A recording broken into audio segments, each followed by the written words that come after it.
Welcome to Study Loop. Okay, in this question, we can divide the acceleration into two components. One is the tangential acceleration, which is the length of the road times the angular acceleration. And the other component is the radial acceleration, which is the length times angular speed squared. The tangential is always in the same direction of the velocity, and the radial is always from the object to the center. So in situation A, in the beginning, so the angular speed is 0, so the radial component is 0. So we only have tangential acceleration. So the acceleration is perpendicular to the road. And the force on the object, we have tension and we have weight.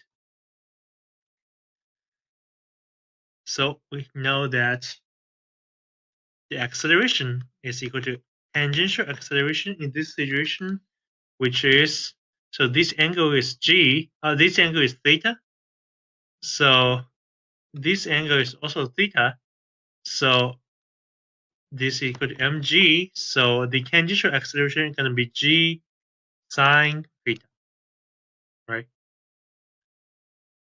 So in the second situation, now besides the tangential acceleration, you also have the radial acceleration because the angular velocity is not 0. So the total acceleration can be the sum of these two. So tangential acceleration is perpendicular to the road. Radial is along the road. So the net acceleration is gonna go a little bit up to this direction.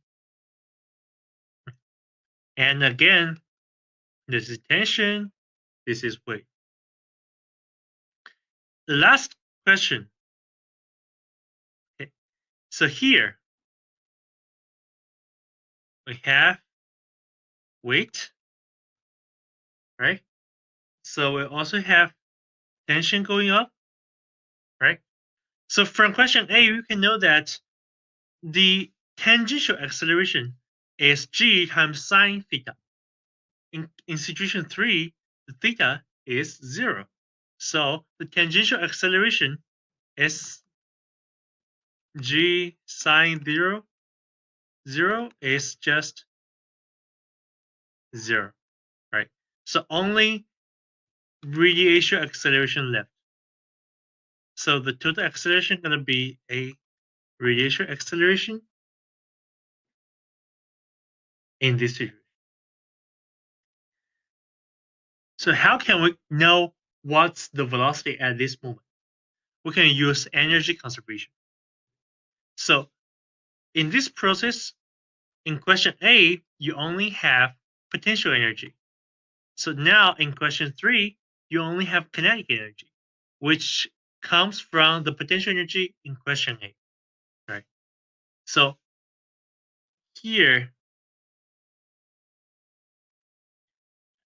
so this distance is L cosine theta. This distance here is L, right? So the height difference is going to be L 1 minus cosine theta. So the weight, this is mgh, which is a potential change, then equal to half mv squared, right? This is kinetic energy. So the change of potential energy equal to the kinetic energy, which will give us the potential energy equal to square root 2gl 1 minus cosine theta. M and M get canceled here.